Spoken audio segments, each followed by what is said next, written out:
They say no one's lived in that house for 20 years. The paint is peeling, the windows are broken, and the garden is a tangled mess of weeds and overgrown plants.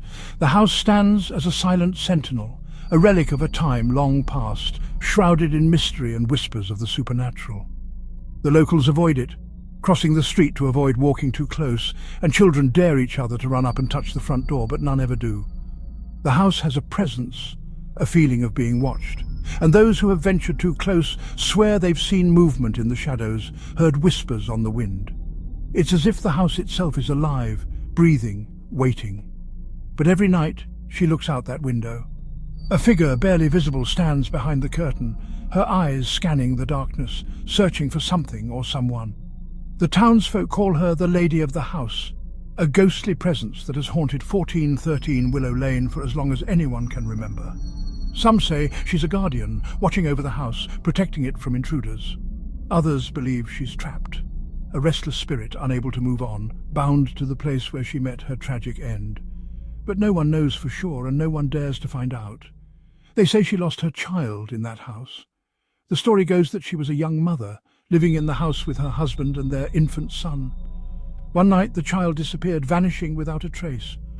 The mother was inconsolable, searching the house from top to bottom, calling out for her baby, but he was never found.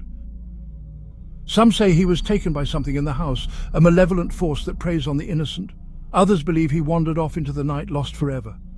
The mother's grief was too much to bear, and she took her own life, unable to live without her child. And so her spirit remains, forever searching, forever mourning. And every night she searches for him. Her ghostly figure moves through the house, drifting from room to room, her eyes filled with sorrow and longing. She calls out his name, her voice a whisper on the wind, but there is no answer.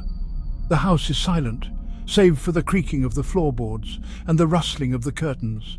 She searches the nursery, the kitchen, the living room, but her child is nowhere to be found.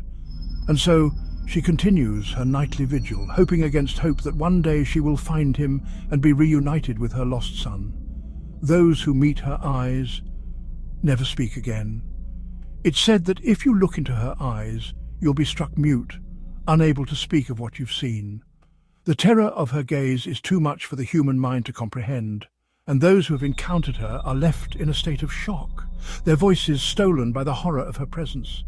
They say her eyes are windows to her soul, filled with